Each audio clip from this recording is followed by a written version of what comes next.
I was listening to a conversation this morning, funnily enough, in the shower.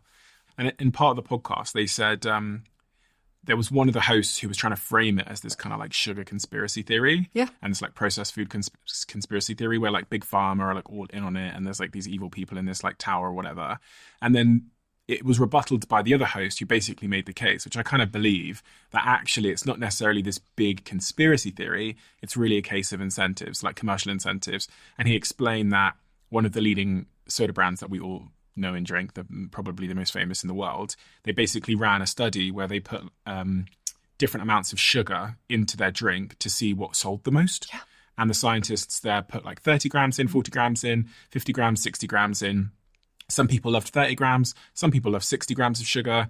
But the thing that resulted in the highest sell-through of this drink that we all know of was like 42 grams of sugar. So that's what they went with. Absolutely.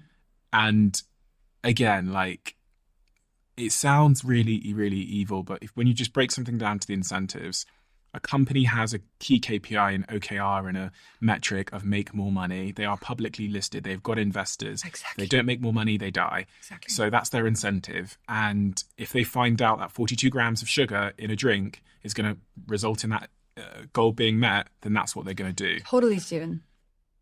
I used to think when I was younger that diabetes was sort of invented by the food industry and the pharma industry, because when you think about it, like it's a perfect disease, because when you have diabetes is caused by eating too much crap food over too long.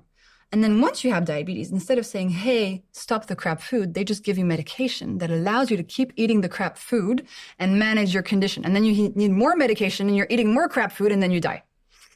So I thought this is like the perfect conspiracy if Big Food and Big Pharma were like, how are we going to make the most money possible? But actually, it's way more complicated than that. It's a very tough situation. I don't have the answer. But I'm hoping that in my lifetime, we'll see some progress, because I really do believe that the people in these companies, they want to do better. They don't want people to die.